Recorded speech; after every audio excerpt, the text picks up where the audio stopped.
He didn't say anything. He just stayed real calm and played along with what was going on. He just wanted to go home. Home to his wife, Sharon, and their 3 sons, Christopher Jr., Brandon, and Andrew. She told him to stay in with her. Cried about it because it was Christmas Eve, but he had to be out there. Christmas didn't matter. He had to be out there. And now look what was happening to him. He wasn't even sure what was happening. He thought about how in a few more hours his sons would wake up and run downstairs to the living room and start opening their presents with or without mom and dad. And then how they run into mommy and daddy's room to wake them up, only this daddy wouldn't be there. When 40 finished dressing, Sam retied him to the chair and blindfolded him. There was some movement about the room, and 40 could tell things were being shifted. Suddenly his arm stung like a bee got him, and in less than seconds, he was slumped over in a chair. Let's clean this place up. Wow, we got gloves on. Well, just wipe everything off anyway, said Rand. No fingerprints, no body, no weapons, no case. Yeah, except that Simone. I think we should have killed the bitch. Why? She been helping out for years. Man, I would take her out. She know too much.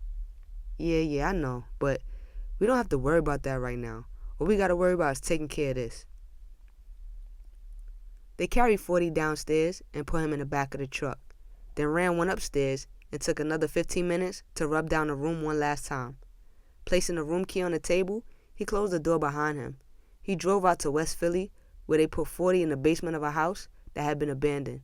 They tied him to a chair, went home, and spent Christmas with their families. Gina took her time as she opened a little box wrapped in gold paper with a blue velvet bow. "Quadir," she gasped. "They're beautiful. You don't think they're too big?" "No, not at all," Quadir said. "They're beautiful, baby. I love them. I really do." "They're pear-shaped." "I don't care if they were shaped like kumquats. I love them. I wanted a pair of diamond earrings. I was tired of these little dots. Quadir, I'm gonna get robbed with all this jewelry." "No, you're not. When you're this large, you don't get robbed. People just stare." "Here," she said as she turned the tree lights on. "I have something for you." Quadir didn't know what he was doing, but it felt good. He knew that it was wrong to have the tree and have the gifts, but it still felt good. Gina was a mad woman when it came to money and the mall. She had spent thousands shopping for all the gifts under the tree. She handed Quadir a big box. "What is it?" Quad asked as he opened the box. His eyes glowed when he pulled out the black leather jacket customized by Dapper Dan. "I'm scared to ask how much this costs." "Then don't. Here," she said, handing him another box. Inside was a Cartier watch. Quad put his watch on, his eyes sparkling like the diamonds surrounding the bezel. "I like it." "I know you would. Here." She had more. One box contained more than 20 different colognes. "I didn't know which one to get you, so I got them all." He just looked at her. She'd gone mad. In another box, there was a week's worth of Armani ensembles. Quadir was really getting into it, opening up his gifts and throwing the paper to the side.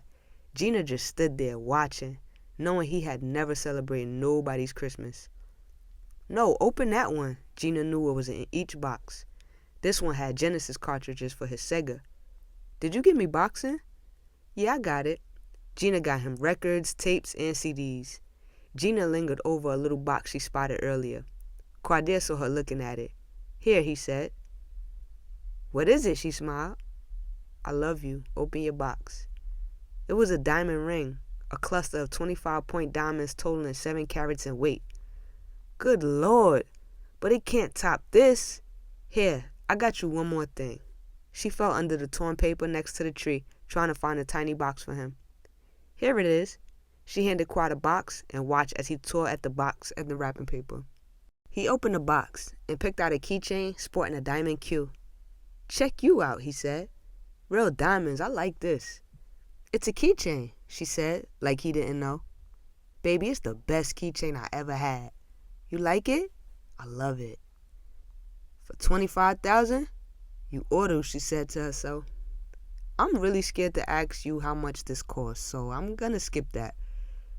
Has he been saying that a lot tonight, or is it just me, Gina asked herself, as she sat there organizing the stuff under the tree like God always did. She never had this much stuff under the tree. It was like someone else's life, someone else's man. Life had not ever been easy, and most of the time it was hard. No matter how hard it got, there was always a lot of love. Gina remembered Christmas with her family. 1 gift, 2 if you were lucky. Today she had everything she wanted. God always said to have everything and no love is to have nothing at all. But to have love is to have everything. For the first time, Gina understood that.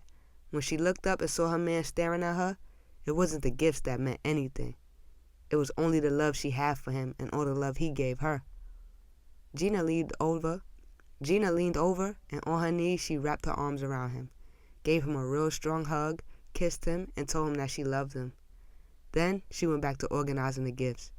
He looked at her and thought of how much he loved her, how much he needed her, and how for the first time he was happy. If he didn't have anything, just having her would be okay. Do you know what I want from you? No. What? I want a son. I want you to give me a son. That's all you want? She asked with a sexy grin on her face. That's all I want, he said, laying on top of her as he held her in his arms.